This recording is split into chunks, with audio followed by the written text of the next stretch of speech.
Hey guys, it's another Wednesday. Today, Simon is 3 weeks old officially, and it is also my wedding anniversary. 2 years ago, I was absolutely fit to be tied in one of the most stressful times of my life. Glad to be celebrating 2 years with Mike, and I did just go step out to get my nails done. It's been like my one little luxury since Simon was born that I just kind of make sure that I keep up with. A little bit of self-care. I also have no makeup on because I was like, I'm gonna be wearing a mask the entire time anyway, my eyebrows look kind of funky.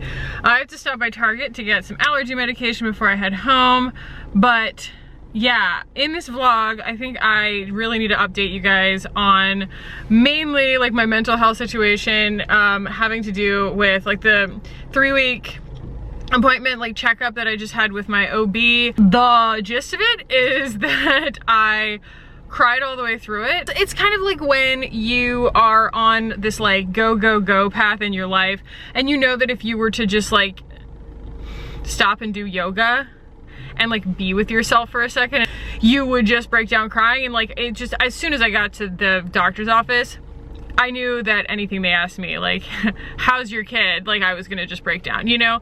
And apparently some of the things that I'm going through are very like normal, and some of them aren't. She did give me some recommendations on what I should do to try and help with it. But one of the things is we are interviewing for some help. I've talked to a lot of different people. I have gone a lot of different avenues. I've talked to a lot of like mom friends, and I've gotten on care.com. We've interviewed with a nanny agency and things like that, just to kind of suss out like what level of help we really like want and need, because employing someone full-time is insane. I don't even have paid time off, and I would be expected to pay somebody for their time off kind of thing. And it's just like, we don't need that. But we have a part-time person coming over tomorrow to interview and to meet Simon, and she's got all kinds of great credentials and stuff like that. And I think that having somebody like 2 days a week might really help us out. But also there's a lot of like mindset shift that needs to happen for me too. And again, I can talk about that a little bit later on in the vlog, because it's a lot. And I don't really feel like crying in a parking lot right now. I mean, I got myself dressed today. This is what I call, you know, life curation. If you're watching this right now and like you're like, oh, you're dressed, you went and got your nails done, you're gonna go to Target, whatever, it makes it very much look like I've got my life together. And I just want to go ahead and like, what is that?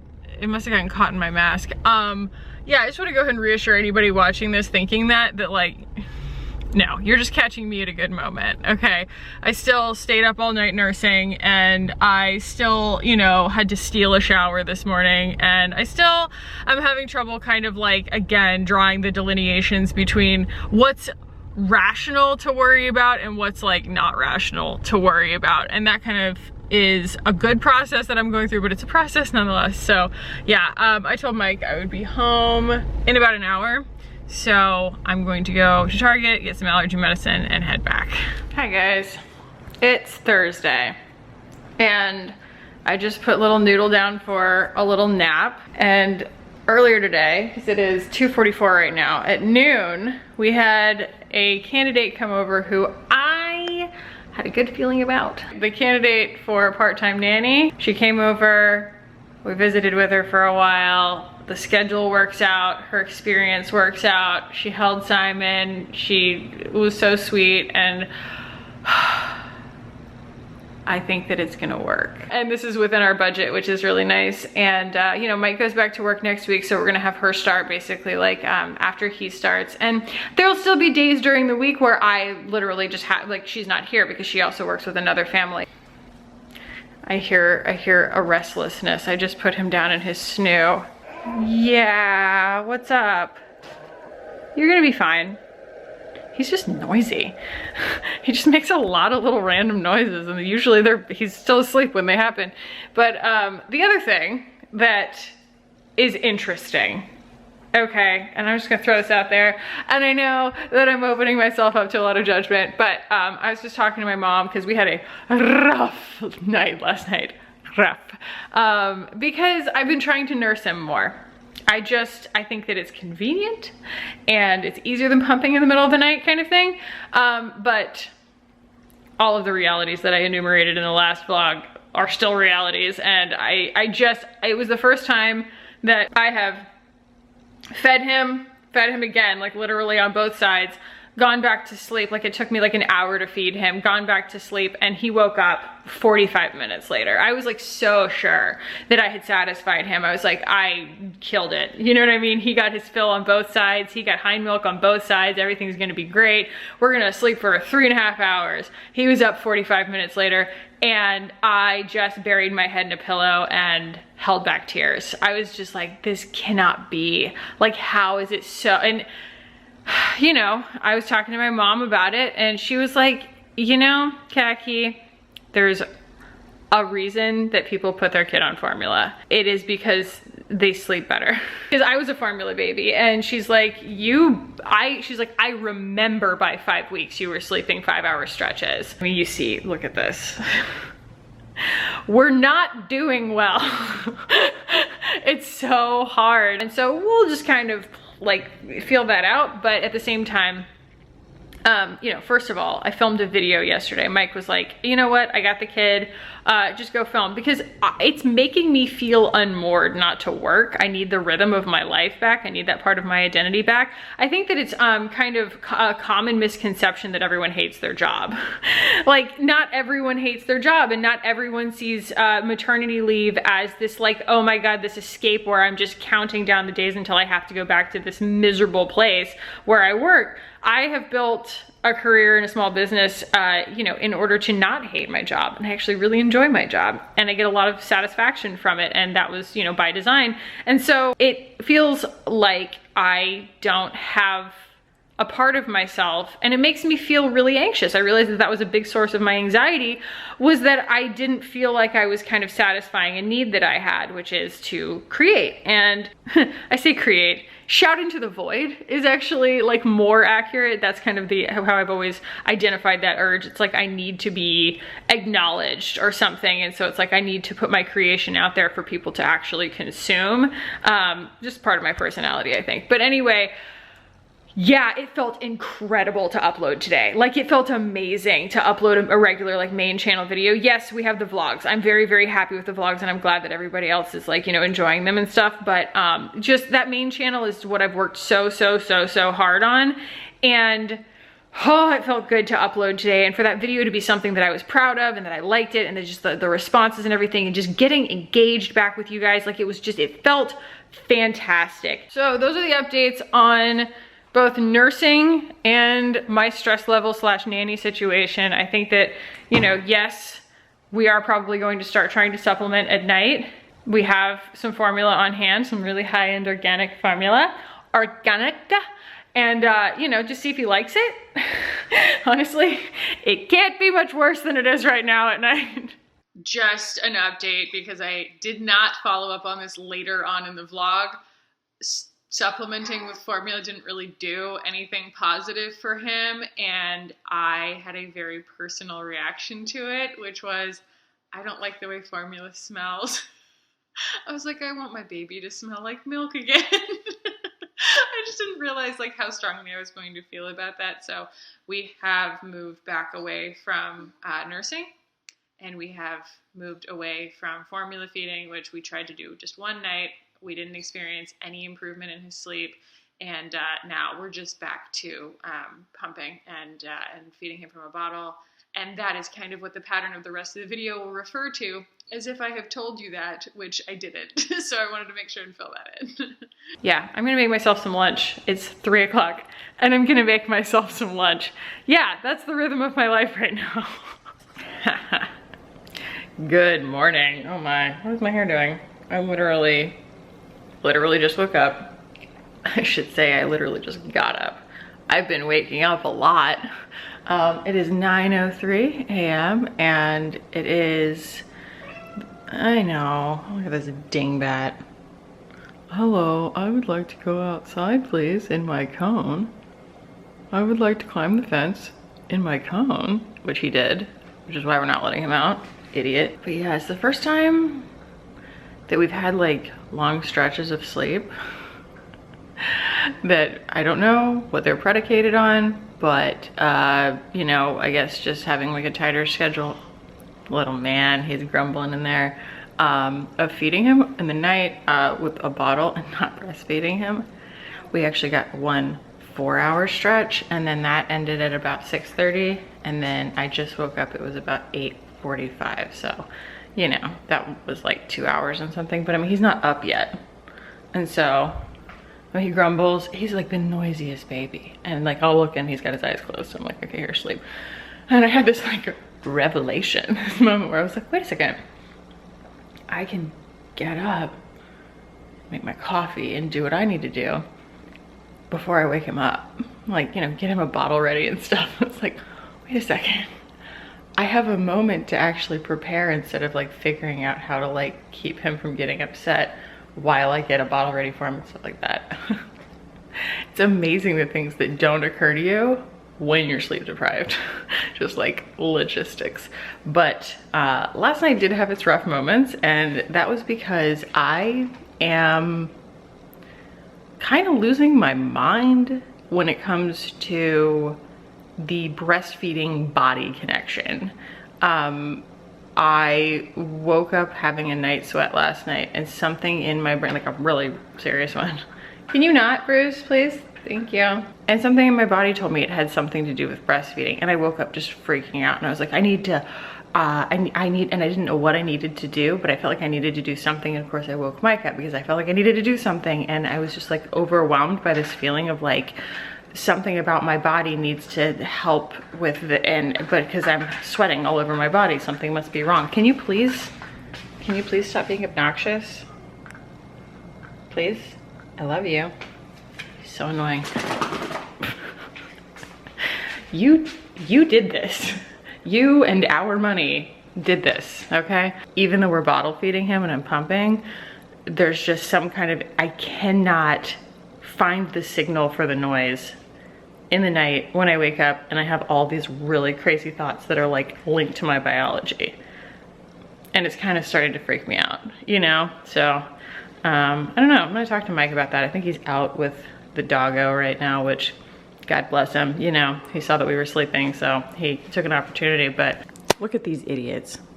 No, you're not going outside. Per Monster, I have no reason not to let you outside, except that this one's gonna lose his marbles if I do, and you don't care that much anyway.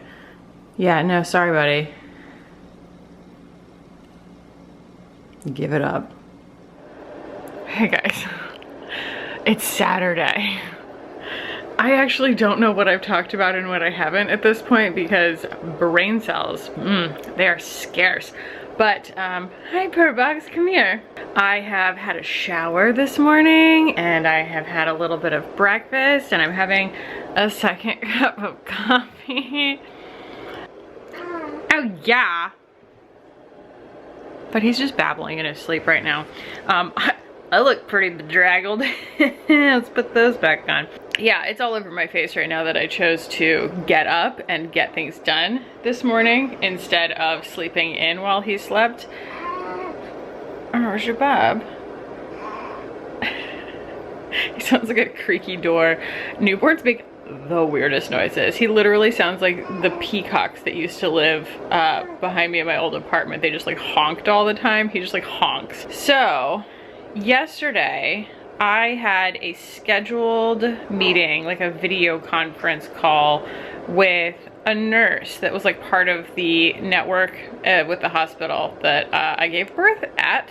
And she had already called me once, and then yesterday was like the follow-up. It was a video call. Sorry, I'm like checking out. And I did kind of the same thing that I did at my doctor's appointment last week, where I just like cried the whole time. It's sleep deprivation. That was what my doctor said. She's like, the reason that you're just like brimming with emotion right now is sleep deprivation. She goes, we're not allowed to see patients on a day after we have done been on call for like, you know, 12 hours or 24 hours or whatever. She's like, because we're so sleep deprived by the end of it that we're more emotional. We'll cry if our patients cry and things like that, and it's just like it's harder to do our job. She's like, and you're doing that every single day nonstop right now. So I talked earlier about, you know, okay, we hired a part-time nanny. I'm having second thoughts. This is another thing I talked to the nurse about, and it's okay, the umbrella topic here is that I am very, very anxious. I'm definitely suffering from what they would call postpartum anxiety. I don't have the depression, not yet anyway, but the anxiety was eating me alive. And the doctor basically was like, she pointed it out, and it made me almost like feel better in the sense that I genuinely thought what I was feeling was normal. I was like, oh, I guess this is being a new parent. It's just being a spaz all the time, like just losing your mind. And as I described it in my last main channel video, like you think that if your baby leaves your sight, it's going to just like spontaneously combust. Like you don't know. You're just, and so much of it is like chemical in your brain. It's just like a mechanism that you feel like is a runaway train. I've been through that before, not from a, you know, a baby standpoint, but I have gotten off of antidepressants and anti-anxiety medication and stuff, and, you know, gone to enough therapy and like, you know, found these like really good mechanisms for myself to get centered and journaling and things like that. Just very,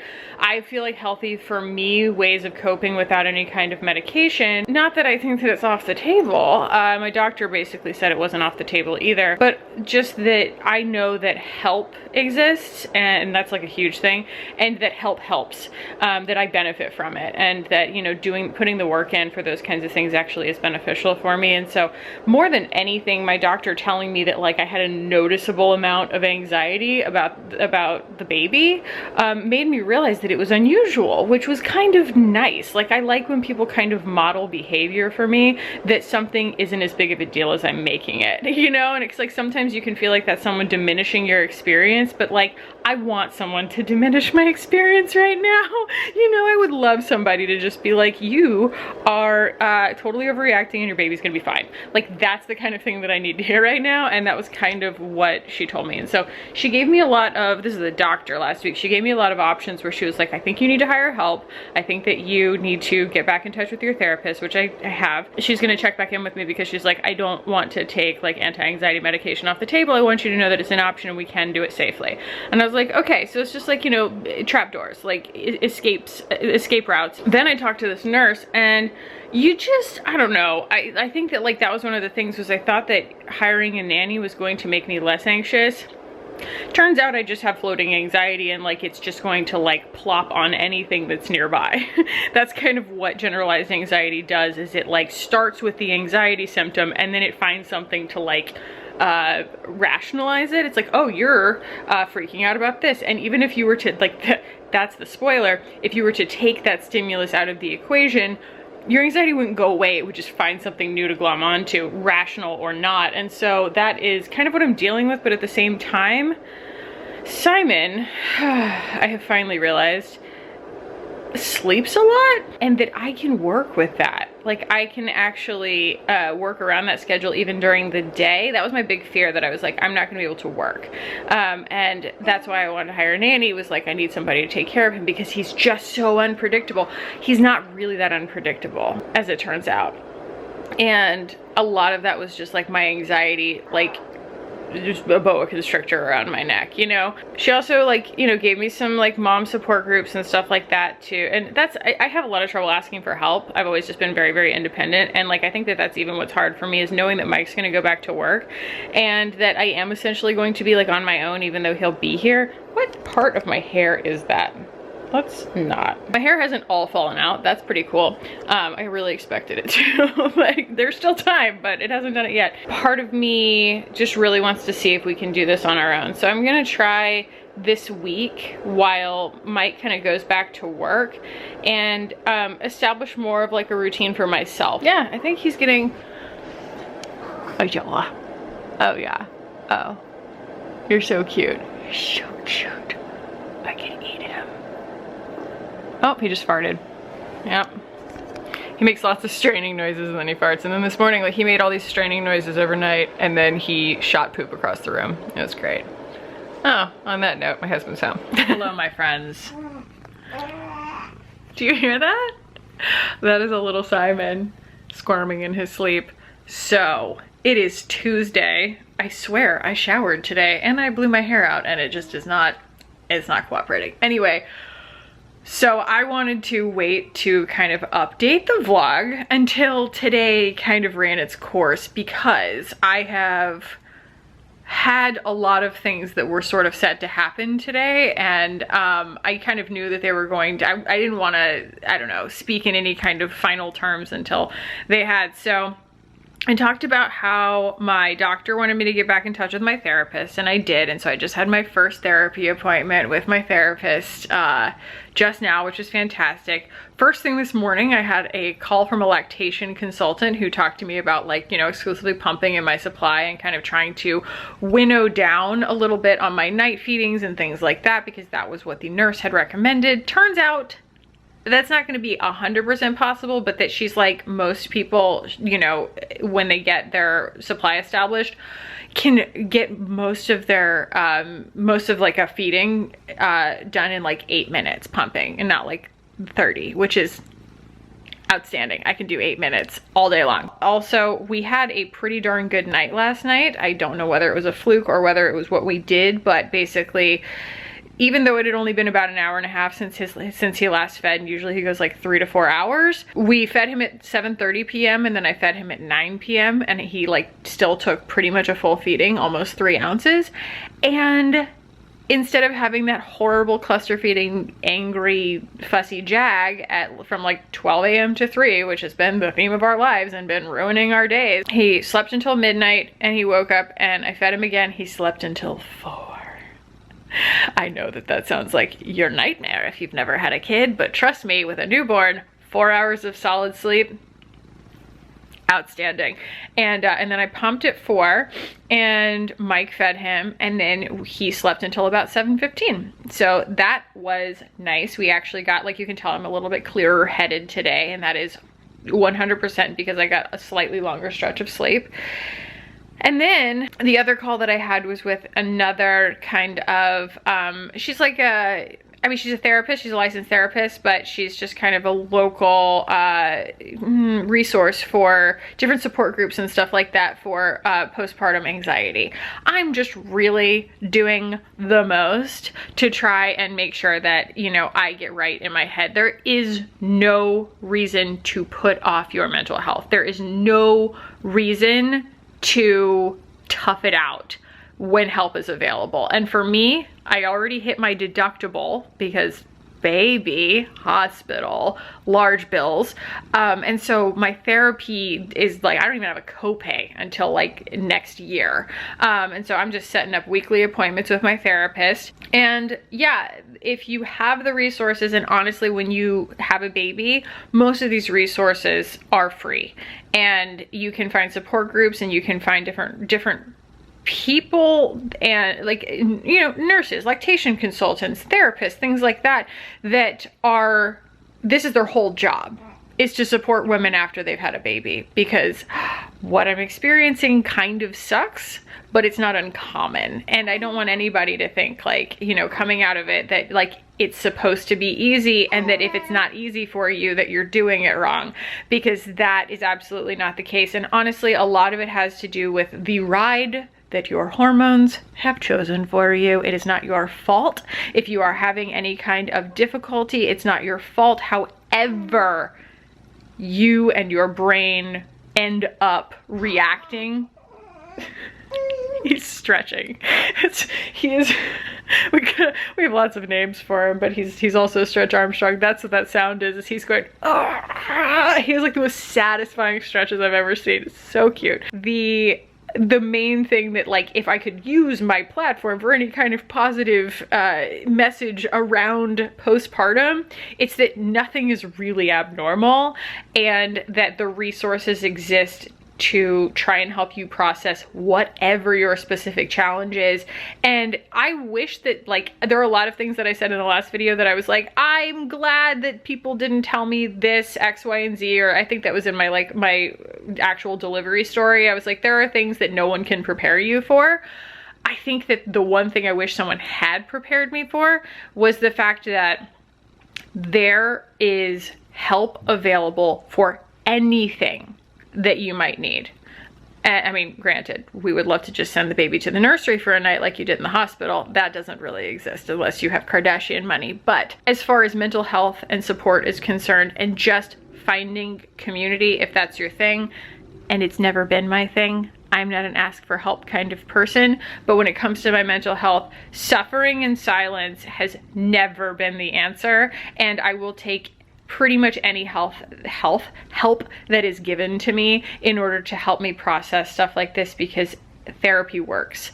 And there are people who go to lots and lots and lots of school and do lots and lots and lots of trainings. I'm very passionate about this, to help you, and this is something that's really helpful to me, put names on the things that are happening to you so that you can then, you know your monster, get to know your monster, and shrink your monster. That in the past has really helped me. I feel like I developed a lot of coping, not coping mechanisms, but like healthy tools to help me process things in real time, and to, you know, for journaling and things like that, to help me go through things instead of around them in my brain, and kind of make, more positive neural pathways and things like that through cognitive behavioral therapy and stuff like that. But she introduced me to a different method today. She said, if cognitive behavioral therapy is a spoon, this is an excavator. And I was like, I'm ready. I am so grateful, but also I'm kind of beginning to, I don't know, appreciate the process of humbling myself before this, because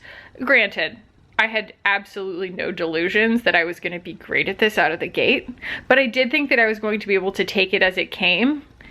And I've used the expression drinking from a fire hose more times in the last few weeks than I've ever used it in my entire life, because that is the only way that I can find to describe it. It is, I don't know if I've said it already in this vlog, they call it hard. They say it's hard. Oh, your first few weeks or your first few months of postpartum are hard. It's not hard, it's impossible, but you have to do it anyway.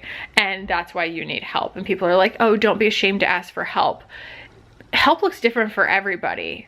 I just contacted the nanny that we hired part-time, and I told her, you know what? I think we can do this on our own for the time being. We're gonna wait until he's a little bit older before we actually hire somebody. You know what I mean? I feel better equipped now to kind of sync with his schedule and still get the things done that I want to get done with Mike here and everything. Like, I feel more equipped to do that, but only because I've cleared a lot of the noise out of my brain. And if you notice, I'm not sobbing, which is more than I could say for my doctor's appointment, my nurse's appointment, and pretty much like the last few weeks.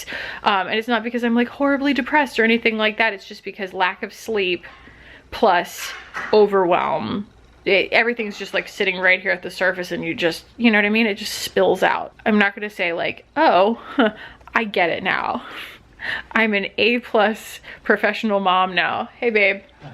But I feel a stark difference between now and a week ago in my life. And it's only because I have sought the help that I needed, and I've actually, you know, put my ego aside and deferred to people who know what the hell they're talking about, because I don't. So yeah, I wanted to catch up with you guys on that. I have a little sleepy boy next to me, and then I have this little guy who's finally happy to get some contact and FaceTime with me.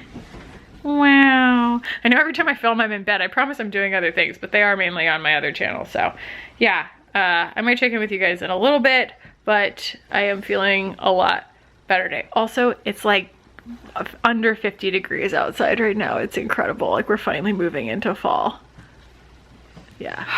Hey guys, it is Wednesday. It is 5 p.m., which marks the end of the workday, quote unquote, of Mike's first day back working. I mean, he's at home, but he's still working.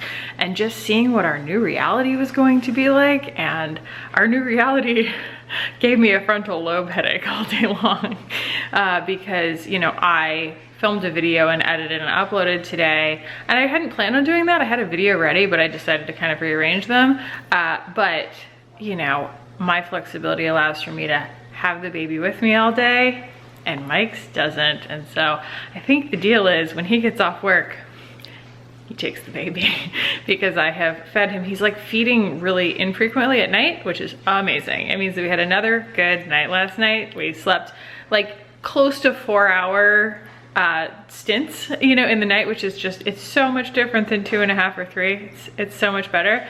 But that means he's been feeding really, really frequently during the day, and he's been awake a lot today, but I also haven't been doing anything effort-wise to try and encourage him to sleep until now. He was just getting a little overtired and fussy, and you can tell when they're yawning and they're just like, you know, that you kind of have to take the wheel. And so I just pull a full Harvey Carp, and I swaddled him, and I shushed him, and I swung him, and that was all it took. And then he's in the second DockATot because he peed in the first one.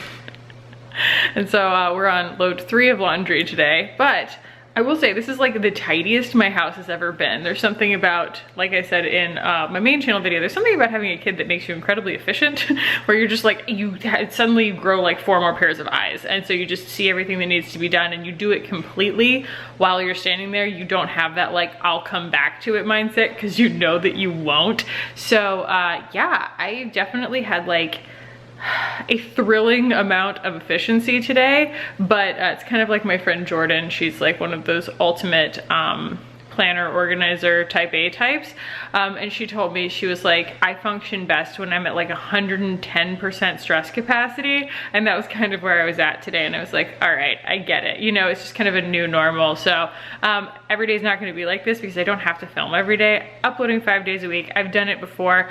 My audience doesn't seem to really, you know what I mean? Most of the people that are watching my videos, I don't want to speak in too big of generalizations, but most of them have things to do besides watch 5 of my videos, you know, in a week. And so I think uploading 2 or 3 to my main channel and then, you know, a vlog is probably too much for a lot of people. So I have kind of front loaded this week with a lot of work, and I'm still waiting on some stuff to come in the mail. So I pretty much, you know, have a chill next couple of days. I'm just gonna edit this vlog and upload it for you guys. I just wanted to kind of close this off with the mindset that, you know, we've arrived at now at the end of this, I would say, couple of weeks. I tend to kind of talk to you guys on Wednesdays and like check in, you know, so he's 4 weeks old today.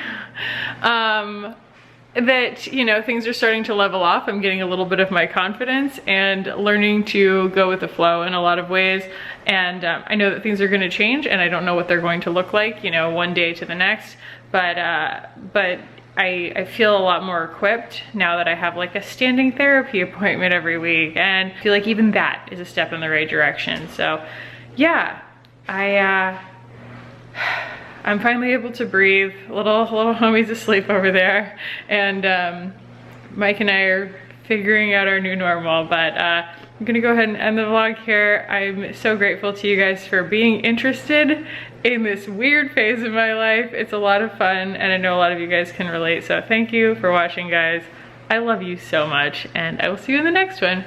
Bye.